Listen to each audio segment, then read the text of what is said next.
நீ ஏன் நம்பிக்கையை நம்ம ஆண்டவன் இழக்கணும்னா, நம்மளாம் சுயமாக செஞ்சுட்டு ஒரு கடை ஓப்பன் பண்ணால் சரி, ஒரு திருமண காரியமானா சரி, நீங்களே முயற்சி எடுத்துட்டு என்ன செய்வாங்க, இது கத்தனங்களை பண்ணிட்டாருங்க, இந்த காரு வாங்கினேன், இந்த வீடு கட்டினேன், எனக்கு அந்த மனைவி கொடுத்தாங்க, எனக்கு அந்த கணவனை கொடுத்தாங்க, இந்த ஃப்ரெண்டை கொடுத்தாங்க, என் நம்பிக்கையில் வீணாக போச்சு. இது மனுஷனுடைய நம்பிக்கை. ஆண்டவர் சொல்ல, என்னை விசுவாசி என் கற்பனை கீழ்ப்படுகிறவன் 1000 தலைமுறை அவன் ஆசீர்வாதமாய் இருப்பான் என்று வேதம் சொல்கிறது. உங்கள் நம்பிக்கை யார் மேலே இருக்கணுமா?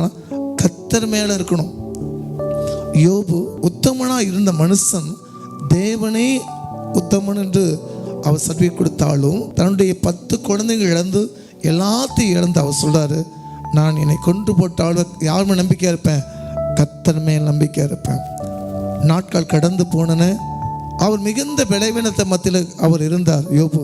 அப்பொழுது யோபுடைய மரண இக்கட்டில் இருந்து தன்னோட நண்பர்கள் சிநேகிதெல்லாம் யோபு தேடி வந்தார்கள். அப்பொழுது யோபு தன் சிநேகிதத்துக்காக ஜெபிக்கும் போது கர்த்தர் தன் சிறையிருப்பை மாற்றினார்.